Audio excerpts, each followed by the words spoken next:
इंतज़ार करो, पता चल जाएगा। रवि बारिया बोला। तीर आना बंद हो गए थे। वो पांचों होशियार हो गए थे और किसी भी हमले से निपटने के लिए तैयार थे।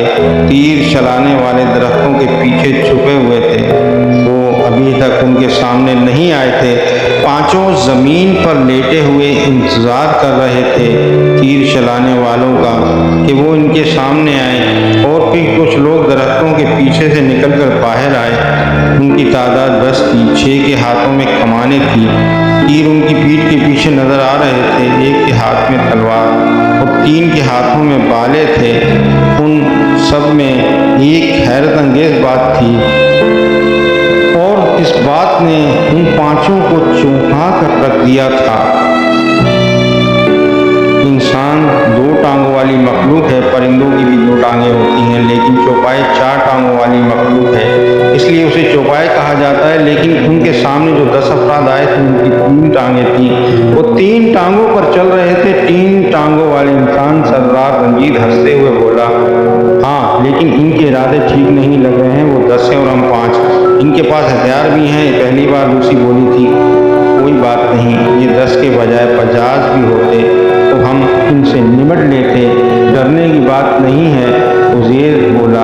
उज़ैर ठीक कह रहा है, हम इनका मुकाबला कर सकते हैं। जिया अग्रवाल 3 टांगों वाले जंगलियों का जायजा लेते हुए बोली।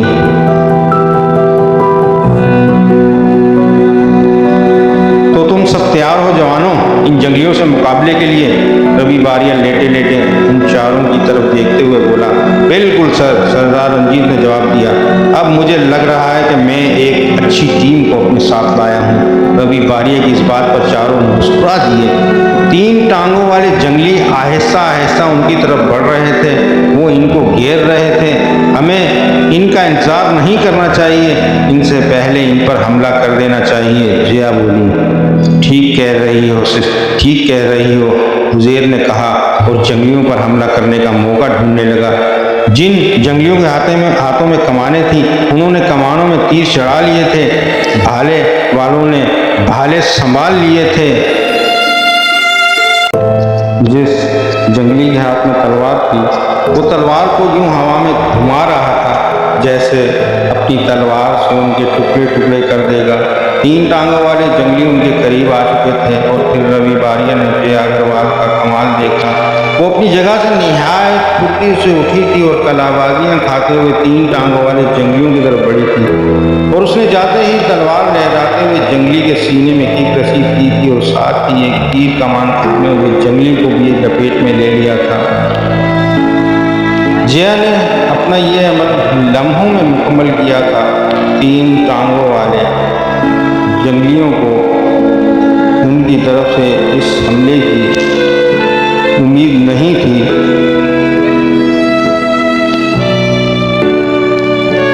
जिस जंगली के सीने पर किक पड़ी थी वो उड़ता हुआ दूर गया था और दूसरे जंगली के जबड़े पर जिया ने मुक्का मारा था। वो भी पीछे की तरफ उलट गया था। जिया के फौरन बाद ही उज़ैर अली अपनी जगह से उठा था। उसकी भी फुर्ती देखकर रवि बारिया दंग रह गया था। उज़ैर तेजी के साथ जैसे ही जंगलियों के करीब पहुंचा, एक जंगली ने अपना भाला उसके सीने में उतारने की कोशिश की, लेकिन उज़ैर ने उसके वार से बचते हुए उसकी गर्दन पर मुक्का जड़ दिया। मुक्का खतरनाक तरीके से जंगली की गर्दन पर पड़ा था। वो अपनी जगह पर ही लहराता हुआ गिरा और उठ न सका। उसके बाद उज़ैर ने 2 और जंगलियों पर हमला किया। वो जंप लगाकर उनके सर पर पहुंचा। एक के सीने पर उसने किक मारी और दूसरे के नाक पर टक्कर रचीत की। किक खाकर जंगली जमीन पर गिरा और लुढ़कता हुआ दूर जाने लगा। जिस जंगली के नाक पर टक्कर पड़ी थी उसके नाक से बुरी तरह से खून बहना शुरू हो गया था और रवि बारिया भी उन दोनों से कम नहीं था। उनके फौरन बाद ही रवि बारिया अपनी जगह से उठा था। वो भी 3 टांगों वाले जंगलियों के हमले से बचता हुआ इनके सर पर पहुंचा और 2 जंगलियों को अपनी गिरफ्त में लेकर उनके सर आपस में टकरा दिए। रवि बारिया एक ताकतवर नौजवान था। दोनों जंगलियों के सर फट गए और वो सर पकड़े जमीन पर गिर पड़े। सरदार रंजीत भी उठकर जंगलियों पर हमला कर चुका था। वो सब लड़ रहे थे, लेकिन लूसी अपनी जगह से नहीं उठी थी। वो इनको लड़ते हुए देख रही थी। वो चारों जंगलियों पर भारी पड़ रहे थे। तीन टांगों वाले जंगली परेशान हो गए थे। वो देख रहे थे कि चारों बुरी तरह से उनकी पिटाई कर रहे थे। जंगलियों के वार से वो बच रहे थे, लेकिन उनके वार से जंगली घायल हो रहे थे। उनके हथियार भी उन्होंने छीन लिए थे। तीन टांगों वाले जंगली भी भला के फुर्तीले और ताकतवर थे, लेकिन इन चारों, खासकर जया अग्रवाल और उज़ैर के सामने उनकी फुर्ती और ताकत तो बिल्कुल ही बेकार साबित हो रहे थे। जंगली पीछे हटने लगे। उन्होंने देख लिया था कि वो इनको शिकस्त नहीं दे सकेंगे, और फिर जंगली भाग खड़े हुए और उन्होंने देखा वो अपनी तीन टांगों से बहुत ही तेज दौड़ रहे थे। इतना तेज कि उन्होंने किसी इंसान को इतना तेज भागते हुए नहीं देखा था।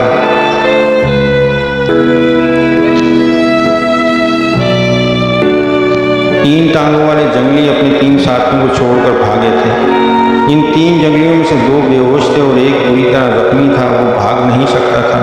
रवि बारिया ने भागते हुए तीन टांगों वाले जंगलियों को देखा और बोला, लो भाई, ये तो मैदान छोड़कर भाग गए और ये सब तुम लोगों की वजह से हुआ है। उज़ैर, तुम और जया तो कमाल के खतरनाक फाइटर हो। इन दोनों ने जंगलियों को नाकों चने चबवा दिए। रवि बारिया ने उज़ैर के कंधे पर हाथ रखकर इन दोनों को मुस्कुराते हुए देखा। सर, आप भी कम नहीं हैं, उज़ैर मुस्कुराते हुए बोला। इसके बाद रवि बारिया ने बेहोश पड़े जंगलियों और जख्मी जंगली की तरफ देखा और फिर वो लूसी की तरफ बढ़ा।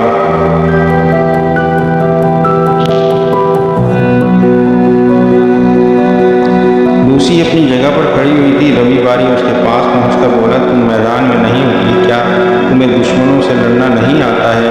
नहीं, ये बात नहीं है। मैं तुम सबको लड़ते हुए देख रही थी और मैंने देखा तुम चारों ही उन 10 जंगलियों के लिए काफ़ी हो, इसलिए मैंने मैदान में उतरना ज़रूरी नहीं समझा। और अगर तुम ये समझते हो कि मैं मैदान में नहीं उतरी तो लो आप उतर जाती हूँ। ये कहकर लूसी ने ज़मीन पर पड़ा भाला उठाया और उस जंगली की तरफ बढ़ी जो जख्मी था, और अभी लूसी भाला उसके सीने में उतारने ही वाली थी कि उज़ैर ने लूसी का हाथ पकड़ लिया। ये क्या कर रही हो? उज़ैर ने लूसी के हाथ से भाला छीन लिया। ये दुश्मन है, दुश्मन को मार रही हूँ। लूसी को ना जाने क्यों गुस्सा आ गया था। जख्मी तीन टांगों वाला जंगली आखिर, ये हमारा दुश्मन नहीं है, इस वक्त ये जख्मी है और इस तरह किसी को मारना अच्छी बात नहीं है। उज़ैर अली बोला, तुम्हें इससे हमदर्दी क्यों हो रही है?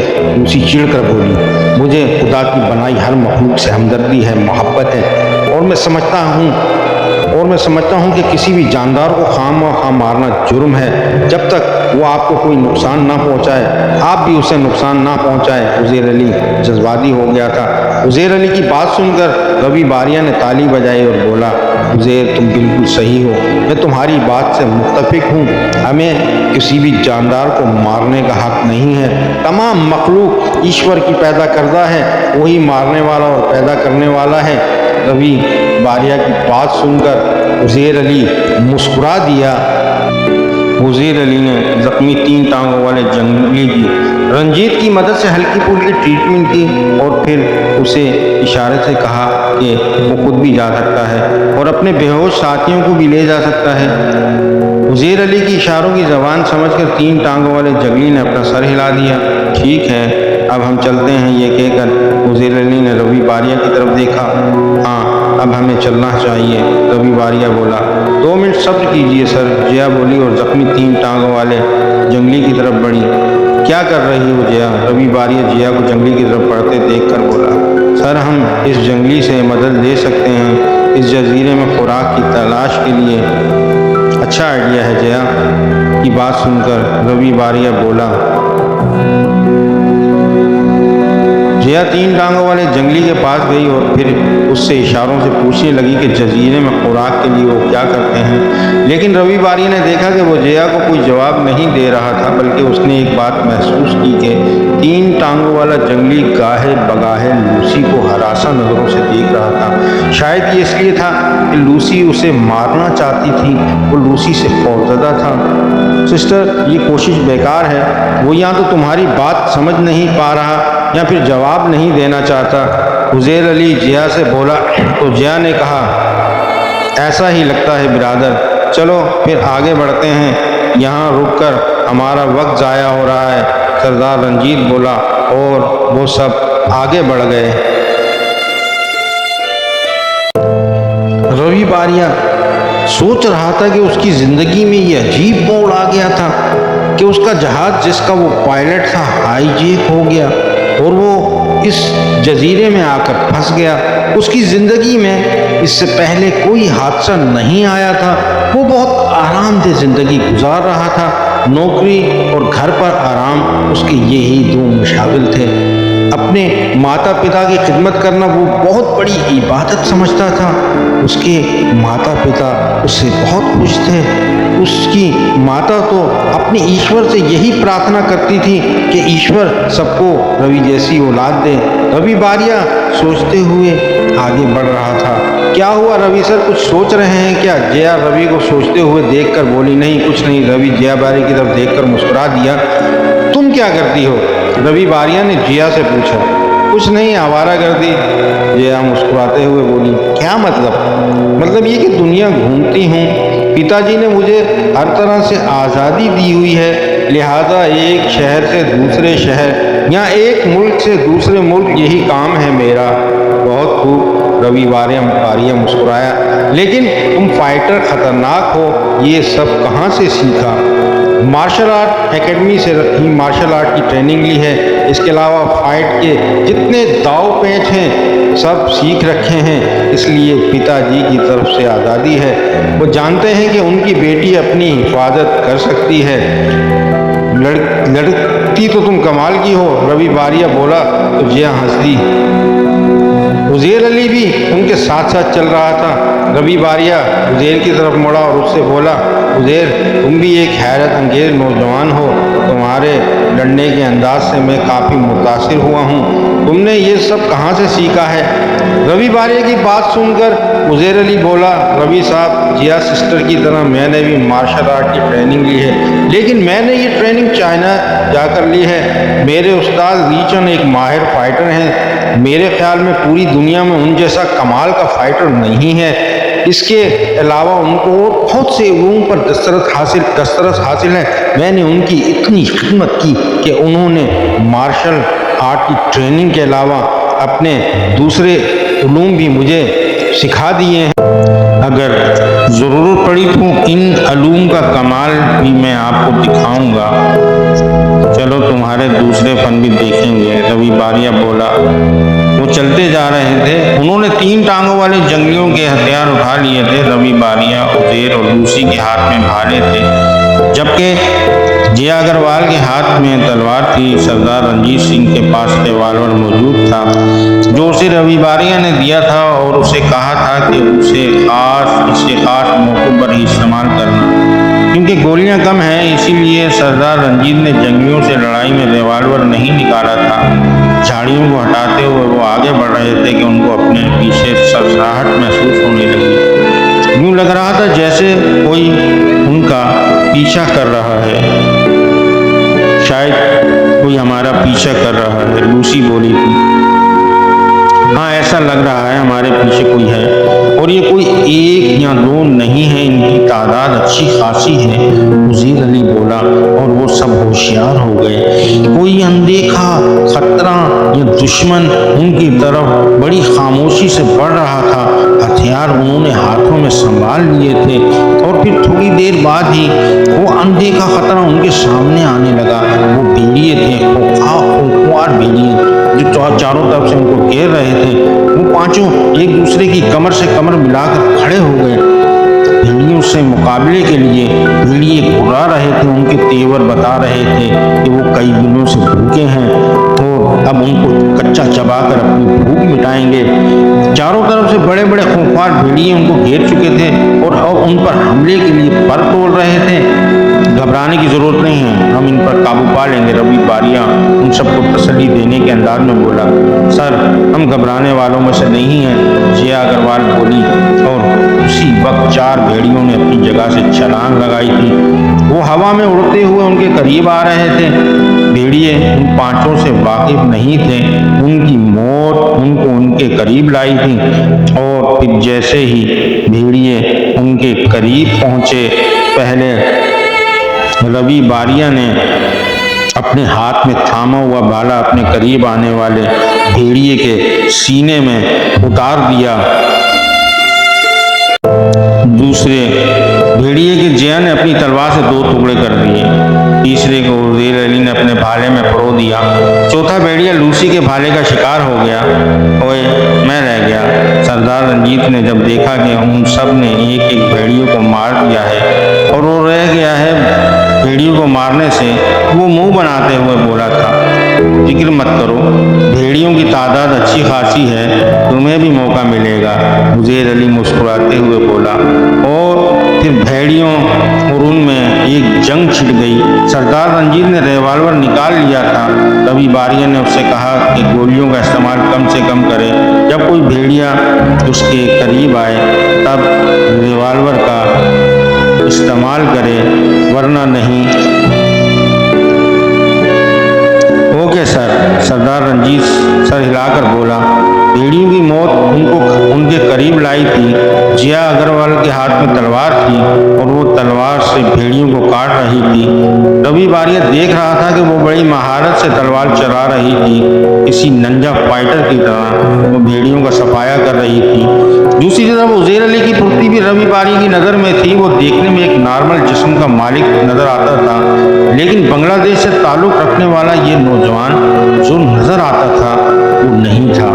उसकी फुर्ती और उसके जिस्म में मौजूद ताकत रवि बारिया देख रहा था। रवि बारिया को भेड़ियों से लड़ाई में वो एक नाकाबिले शिकस्त नौजवान की सूरत में नजर आ रहा था। रवि बारिया को अपनी टीम पर फख्र था। भेड़ियों की तादाद कम होती जा रही थी। भेड़ियों ने शायद महसूस कर लिया था कि वो उनका मुकाबला नहीं कर सकते हैं। उनके मुकाबले बहादुर ताकतवर और फुर्तीले हैं। अभी तक वो उनको एक खराश भी नहीं लगा सके थे, लिहाजा भेड़ियों ने मैदान छोड़ना शुरू कर दिया। वो भागने लगे और थोड़ी ही देर में भेड़िए गायब हो चुके थे। भेड़ियों के भागने के बाद उन्होंने सुकून का सांस लिया। दूसरी मुसीबत से भी जान छूटी। सरदार रंजीत भेड़ियों के भागने के बाद बोला, उसने रिवॉल्वर से सिर्फ एक ही फायर किया था और उसके इस एक फायर से ही भेड़िए घबरा गए थे और उसके करीब नहीं आए थे। ये पहली मुसीबत कौन सी थी? जिया अग्रवाल सरदार रंजीत को देखकर मुस्कुराते हुए बोली, पहली मुसीबत 3 टांगों वाले इंसान थे।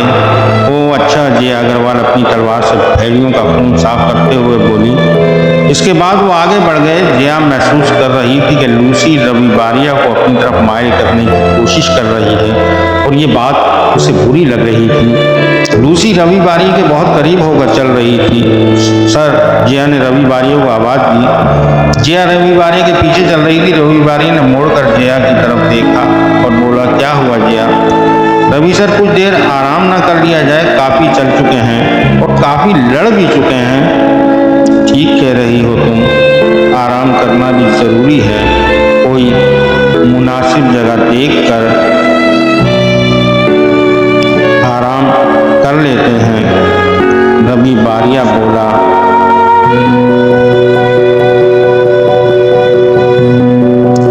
फिर उन्हें एक मुनासिब जगह नजर आई और वो पांचों वहां आराम की गरज से बैठ गए। दोपहर का वक्त था, गर्मी भी ज्यादा थी। वो दरख्तों की छांव में बैठे हुए थे। दरख्तों की छांव में कुछ ठंडक थी। रवि बारिया की आंखें बंद होने लगी। वो काफी थक चुका था। बाकियों का भी यही हाल था, लिहाजा नींद उनको अपनी बाहों में लेने लगी। उज़ैर अली की आंख भी लग गई। जिया ने भी अपनी आंखें बंद कर ली। सरदार रंजीत और लूसी लेटे हुए थे। 1 घंटा आराम करने के बाद वो उठ खड़े हुए। अब किस तरफ चलना चाहिए? हम काफ़ी जजीरा खंगाल चुके हैं। सरदार रंजीत सिंह बोला तो लूसी ने एक तरफ इशारा करते हुए कहा, मेरे ख्याल में इस तरफ चलना चाहिए। चलो इसी तरफ चलते हैं, रवि बारिया बोला। हालांकि जिया अग्रवाल का इरादा उस रास्ते के मुखालिफ खेत में जाने का था, लेकिन रवि बारिया के कहने पर वो भी उनके साथ उसी रास्ते पर चल पड़ी। काफी देर चलने के बाद उन्हें आगे एक मैदानी इलाका नजर आया। मैदान के इर्द गिर्द पहाड़ भी मौजूद थे। यहाँ उन्हें आगे काफी बड़े रकबे पर ऊंची चार दीवारी नजर आई।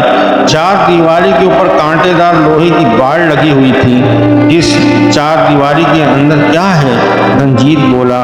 सरदार रंजीत बोला, चार दीवारी के अंदर क्या है ये एक अलग मसला है। सोचना ये है कि ये चार दीवारी यहाँ क्यों है, कौन लोग हैं इसके अंदर, इस सुनसान खतरनाक जजीरे में आखिर किसने अपना ठिकाना बनाया हुआ है। सरदार रंजीत की बात पर उज़ैर अली की बात सुनकर रवि बारिया ने सर हिलाया। ठीक कह रहे हो उज़ैर, तुम, ये सोचने वाली बात है। वो सब चार दीवारी का जायजा लेने लगे। एक दीवार पर उन्हें एक चौकी भी बनी हुई नजर आई। चौकी चूंकि बुलंदी पर थी इसलिए पता नहीं चल रहा था कि चौकी पर कोई मौजूद है या नहीं। वो चलते चलते चार दीवारी के बड़े से आहिनी दरवाजे के पास आ गए। दरवाजा बंद था। रवि बारिया जिया और उज़ैर से बोला, अंदर दोस्त हैं या दुश्मन इसकी हमें खबर नहीं है, लिहाजा हम तीनों दरवाज़ा बजाते हैं और अंदर जाते हैं। तुम दोनों दूर खड़े होकर निगरानी करो। अगर उनका रवैया दोस्ताना हुआ तो हम तुम दोनों को भी बुलवा लेंगे। दुश्मन हुए तो हमें कैद कर सकते हैं। वो